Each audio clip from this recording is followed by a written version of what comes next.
Aloha, this is Joshua Hayes at Big Wave Trading for your October 16th market wrap-up for you to use for the October 17th session.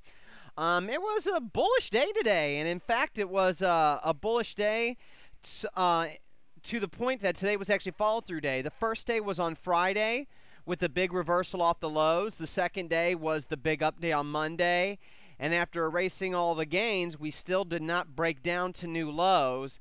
And today marks a follow-through with the 4% gain with the big volume. However, only 2 out of 5 followed-through days work. No bull market has ever started without one, but not all follow-through days lead to a new bull market. And this follow-through day has a chance to fail about as well as all of them. Remember what I told you. Whenever the market is below the 50 and 200-day moving average, you should not be going long stocks. Only once this price is above the 50 and 200-day moving average and there is strong accumulation and you start seeing tight price pattern breakouts in charts, which just don't exist right now, then you can go long stocks. But right now, I'll let you know, I went through my longs already and I have no new longs. Nothing is tight. I have no tight chart patterns, but I do have about 10 stocks that look good, and if they do tighten up, would make good longs, but that's going to take weeks to months to occur, which is why this follow-through day is not going to probably lead to a new bull market. Let's take a look at the NASDAQ after the S&P 500 right there, and you can see the same thing. You can see day 1 on Friday, day 2 on Monday. We erase all the gains from Monday, but we don't hit new lows, and then we have an up 5.5% day on higher volume. I still want you to notice that this volume is below these two sell-off volume levels, and that the same goes with the S&P 500. As you can see, volume is below 1, 2, 3, 4 distribution-like days. This isn't a distribution day, as that was one of the that was day 1, but still, there's 1, 2, 3 volume bars bigger than this one still. So you gotta. I'm just not gonna get too bullish here. And now, if we go a month away and we don't break down to new lows, and I start to see nice charts setting up in good bases, and then they break out, I'll go long those stocks. And those stocks can go on to make 100, 300, 500, probably 1,000% gain in this market. And while you're holding on to your Goldman Sachs and enjoying your nice little 25% gain, bragging that you bought the bottom, I'll still be able to beat you if this is a bottom by simply waiting for the breakouts to occur. There are no breakouts today. And on most follow-through days, there are breakouts. So the fact that there's no breakouts today should be red flag number 1. Red flag number 2 is I have no full covers again. I had no full covers on this big up day, the up 11% day, and I have no full covers on this up 4.7% day on the Dow Jones Industrial Average on higher volume. So it's like, I don't, like I said, only 2 out of 5 follow-through days work.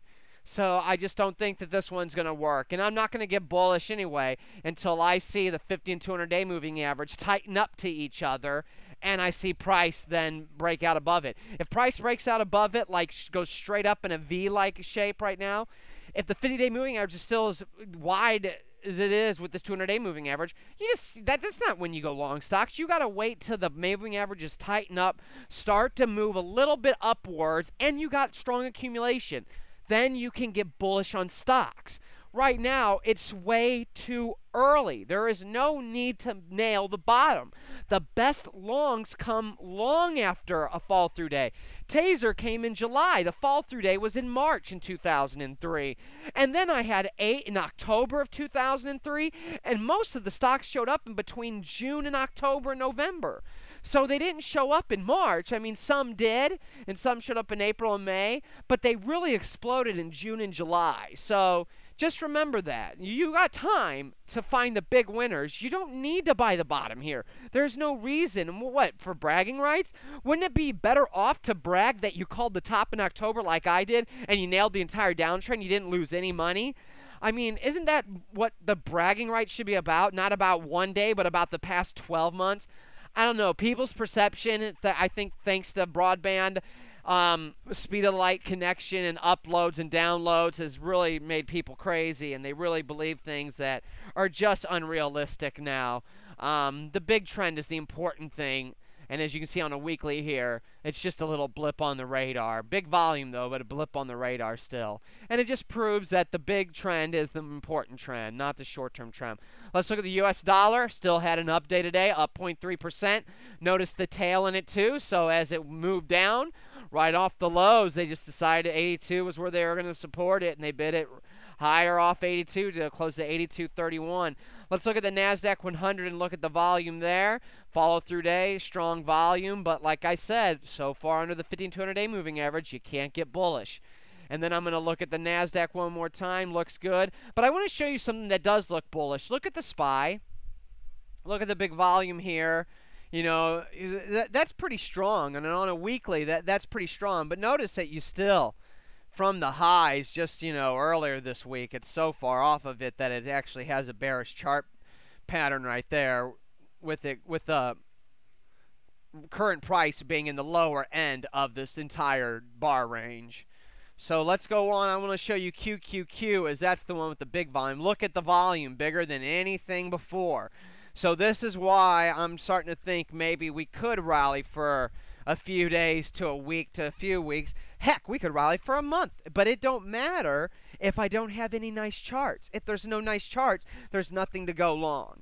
And so that's the meat of it. There's no full covers, there's no new longs, and there's nothing setting up in my CanSlim stocks or in my bot patterns that find hot charts that go on to produce big gains before they show up in my volume search scans. So I'm going to go ahead and wrap it up there. This is Joshua Hayes at BigWaveTrading.com.